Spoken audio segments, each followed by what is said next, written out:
actualidad, espectáculos, negocios, deportes, todo en TV Radio Miami, la nueva televisión.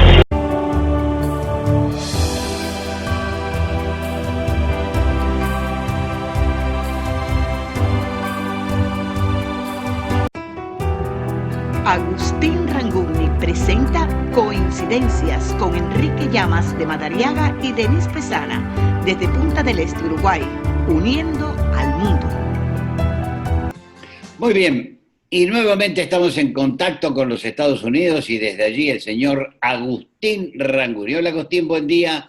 Muy buen día, Enrique, buen día para todos, buen día por el Día de los Locutores, a nuestros colaboradores, a nuestros amigos, a nuestros asistentes, y quiero recordar a mi primer locutor allá por los años 80, a Eduardo Calviño, con el cual no solo trabajamos juntos, sino que cultivamos una amistad que todavía tenemos presente. A Eduardo, un gran abrazo, y a todos los locutores también. Buen día, Denise, ¿cómo estás? Hola. Buen día. Muy bien, buen día. Qué bueno es tenerte aquí. ¿Cómo estás? Aquí estamos, muy bien.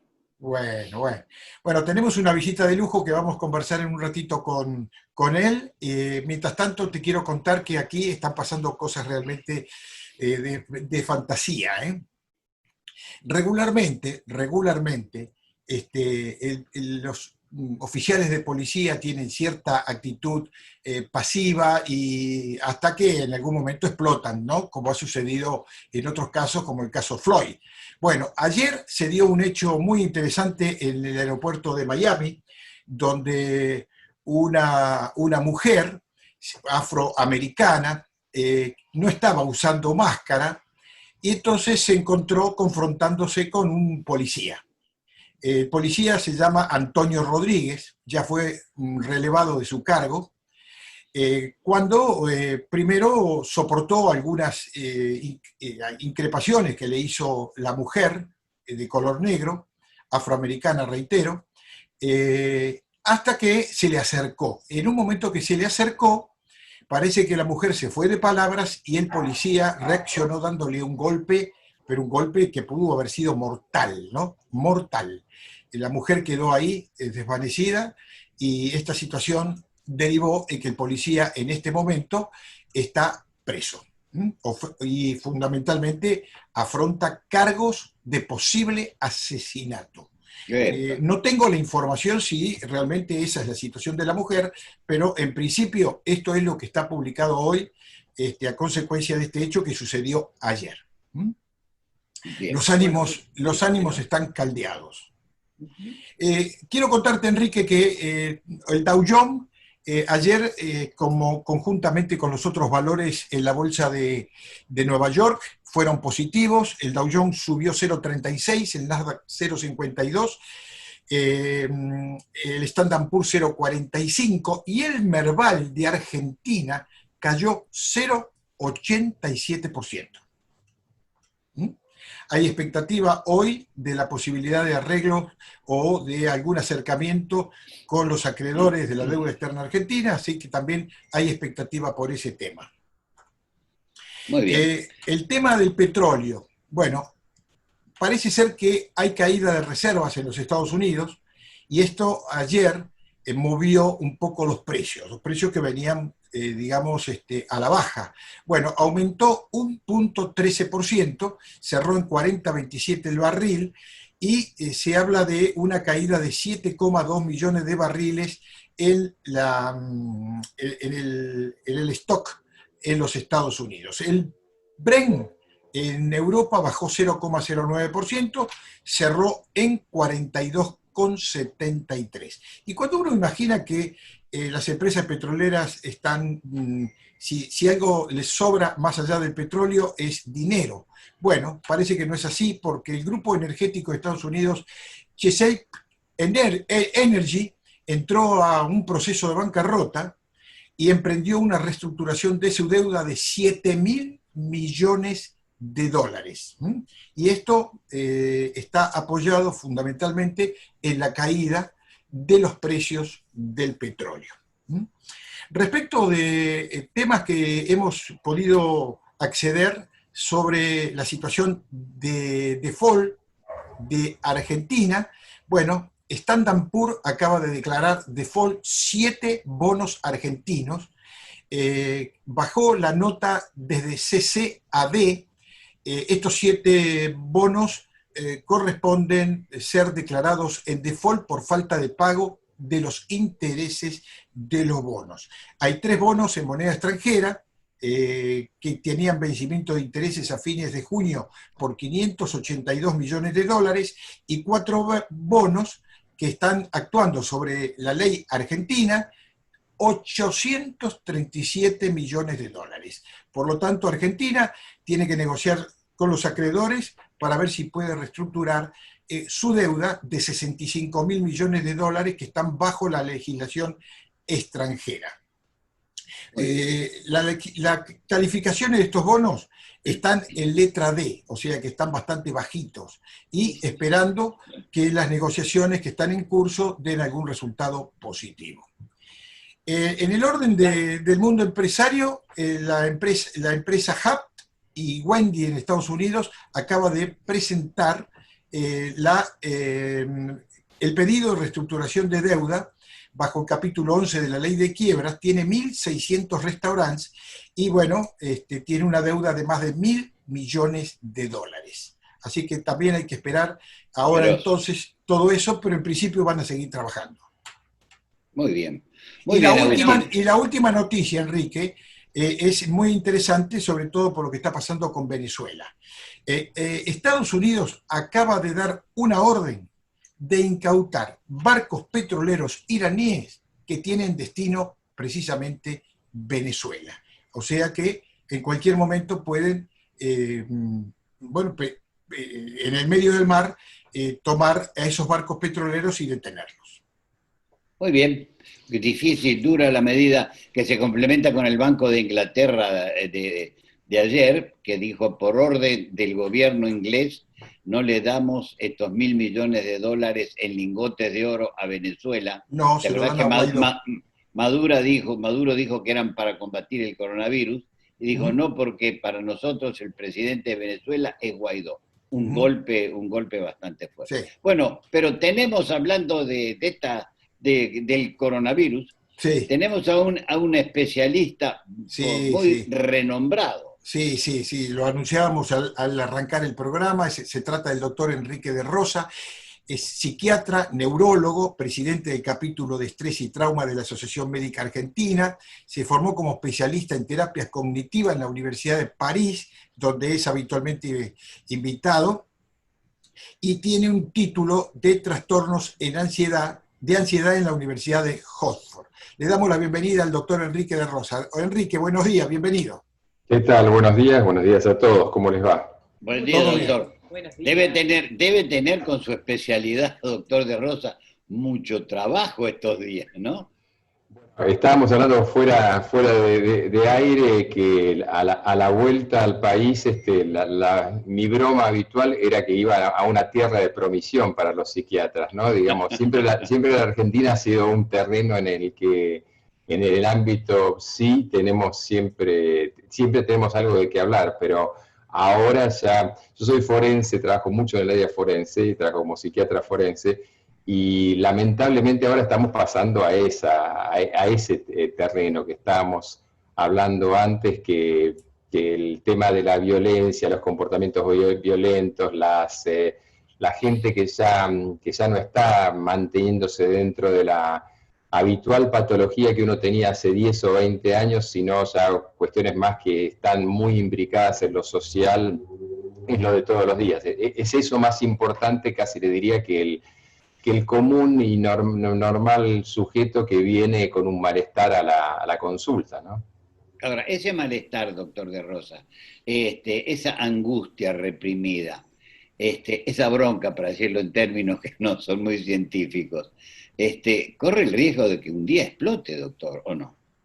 Es que, a ver, ya está explotando, y nosotros en psiquiatría teníamos, y básicamente justamente en el área forense, teníamos una frase para internar a alguien que decía peligroso para sí y para terceros. La fórmula para sí y para terceros significaba que se priorizaba que ese sujeto, ese grado de peligrosidad, esa explosión, en realidad primero impactaba sobre él, y es algo que, bueno, hoy está pasando, es decir, a la gente le está impactando bajo forma de enfermedades psicosomáticas, un incremento de patologías cardiovasculares, de cerebrovasculares, pero también mucha violencia de género, un incremento notable de violencia de género, un incremento de violencia doméstica. Es decir, esa es la explosión para adentro de alguna manera, y después está esa explosión para afuera en el que la intolerancia, la furia, la conflictividad, que ustedes estando afuera quizás lo pueden hasta mirar como quien ve casi una pieza de teatro en el que la comedia pasa a ser una tragedia por momentos, ¿no? Es decir, el nivel de conflictividad se está dando en cualquier área y por cualquier ocasión. Basta ver los medios, que ustedes los verán habitualmente, en el cual ustedes ven que la metodología, la modalidad es la confrontación, pero no la confrontación de ideas, sino lo que en el área legal se llama argumentación ad hominem, ¿no? Es decir, se ataca a personas más que ideas, y estamos en esa cuestión del conflicto permanente y es muy, muy malsano, ¿no? Doctor, Claro, pero yo me refería a la explosión, está bien. doctor, usted allá por el día 19 de abril del 2003, yo leí una entrevista donde usted dice que gran parte de la sociedad argentina está traumatizada, semi-anestesiada y desinteresada por la política. Eso lo decía en el 2003. Estamos en el 2020. ¿Cómo está ese trauma en la Argentina?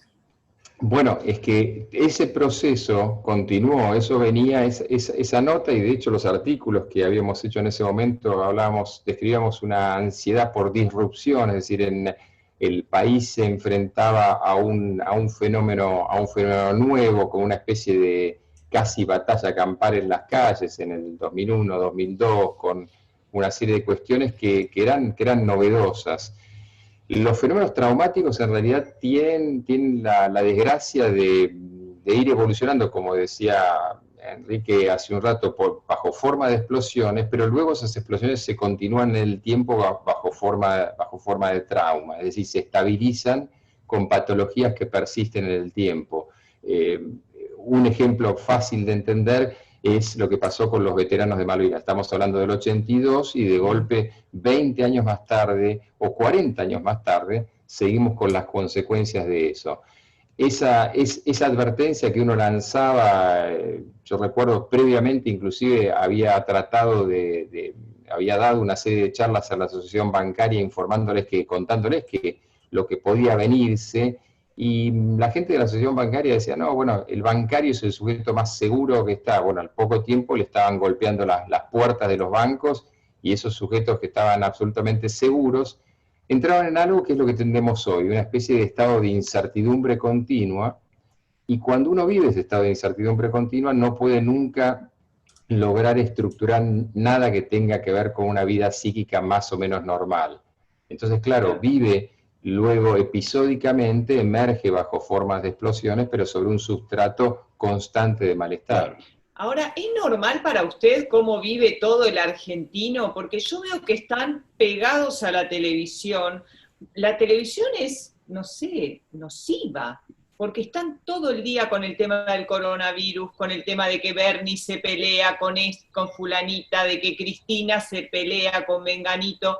Es como que ayudan a la ansiedad de la gente, y la gente está prendida de la TV.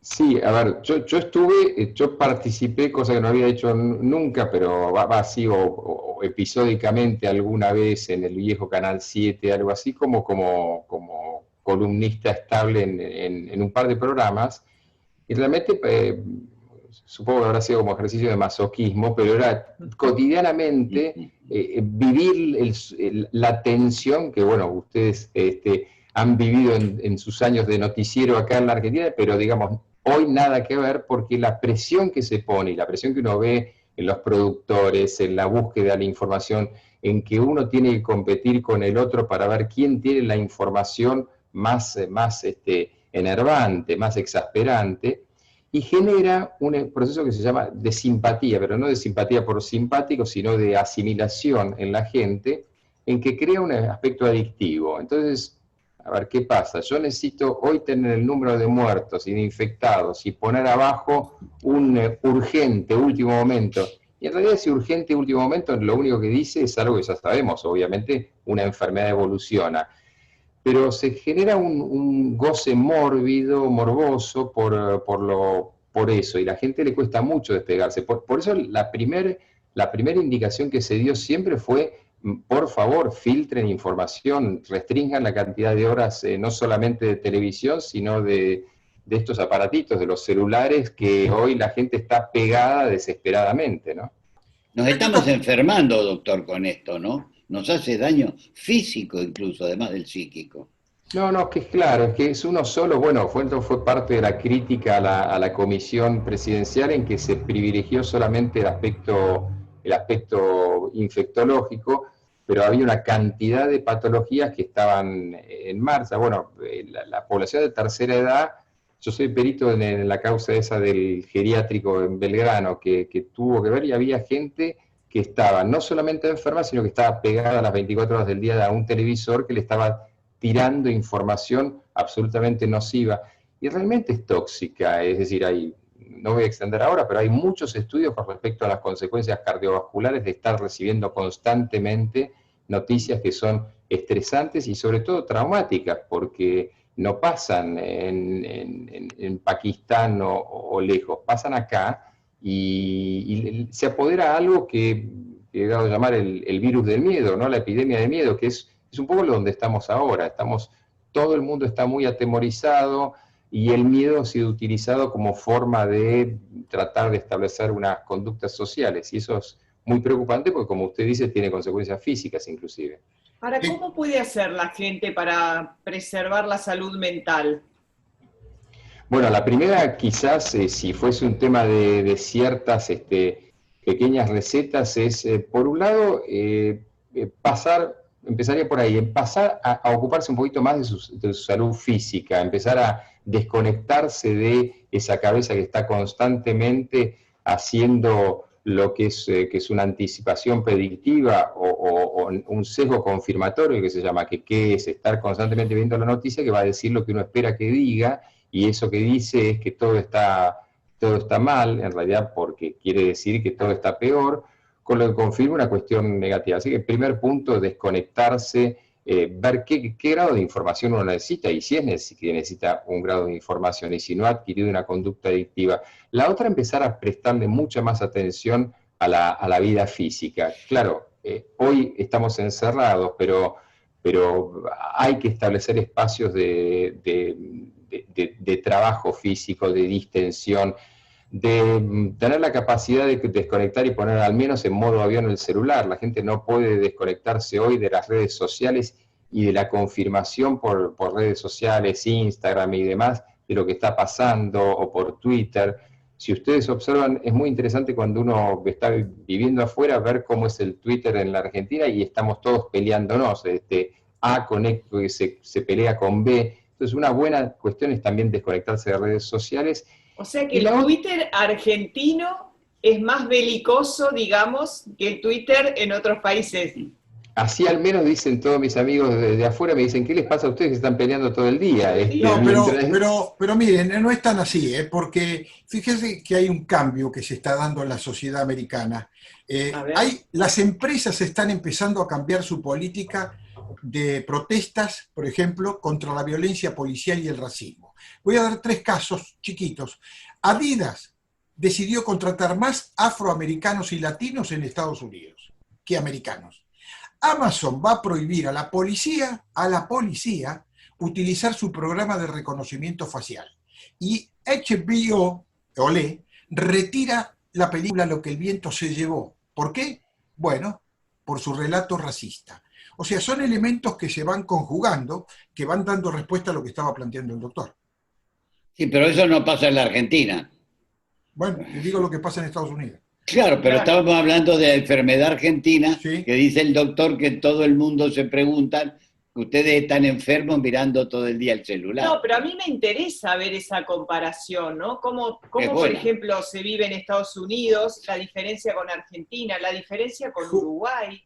justamente lo que pasa aquí es que también está agudizándose el tema de la violencia, y ustedes lo ven. Lo que conté yo al inicio, si ustedes vieran la imagen de esta mujer que se le pone en las barbas al policía y lo ofende, a tal punto que el policía reacciona de una manera que no está preparado para eso, están preparados para cualquier cosa menos para que una mujer lo arrebate de esa manera y saca un violento golpe y la deja a la mujer tendida ahí casi muerta. No sé qué pasará.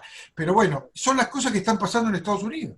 Bueno, ahora continuemos con el doctor de Rosa, que es tan amable y que nos está dando consejos para terminar un poco con la locura. Porque yo, por ejemplo, adelante, doctor. Para agregar una cosita nada más, comparo mucho con una hermana que tengo que vive en Alemania.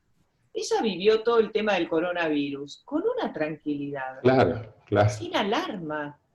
Claro. Claro, bueno, yo me refería un poco a eso. Yo estoy en contacto sea con familiares, sea con ex compañeros y colegas de afuera, y parte de la broma era eso. Tengo un amigo que quedó viviendo en París, y la broma de siempre es decir, no me podés estar mandando esta foto. Entonces me manda fotos de cafés, fotos del museo, fotos de eso, y le digo, pero ¿no podemos en algún momento angustiarnos un poco? Y dice, no, bueno, pero nosotros estamos en esto.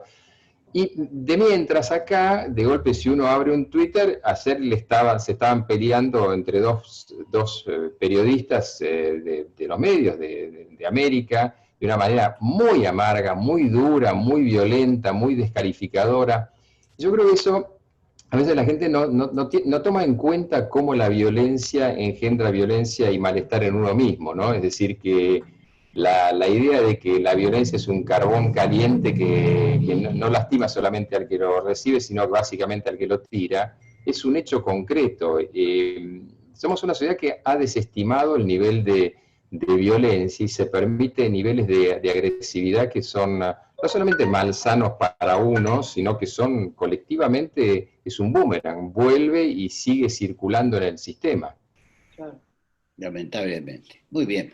Doctor, un gusto haberlo escuchado. Lo vamos a seguir molestando por ahí con Agustín para que nos siga dando recetas para desestresarnos de un país donde todos se pelean con todos, ¿no? Sí, lo primero que voy a hacer es decirle a mi papá que le apague la tele a mi mamá. Bueno, eso si tu papá vive con que se la apaguen, por favor. Eso es lo primero que uno le dice a gente de tercera edad, que se desconecten, porque pobres lo toman muy en serio y en realidad es un espectáculo y es casi una necesidad de rating, nada más. Claro, pero es un fenómeno mundial, yo diría, Denis, porque insisto en lo que pasa en Estados Unidos, que también es una muestra quizá anticipada de lo que va a pasar en muchos otros países. Ahí está el ejemplo de Facebook y de Twitter. Están eliminando precisamente cuentas, grupos y páginas que están conectadas con ciertos movimientos de extremismo y violencia. Muy bien, ojalá cunda ese ejemplo, Agustín, ojalá. Me parecería perfecto. Muy bien. Doctor, muy bien, le agradecemos al doctor, realmente, la gentileza de acompañarnos. Doctor, un abrazo. Un gusto y ha sido un honor estar con ustedes. Muchas gracias, que estén muy bien, que terminen bien el día. Chao. Gracias. Chao.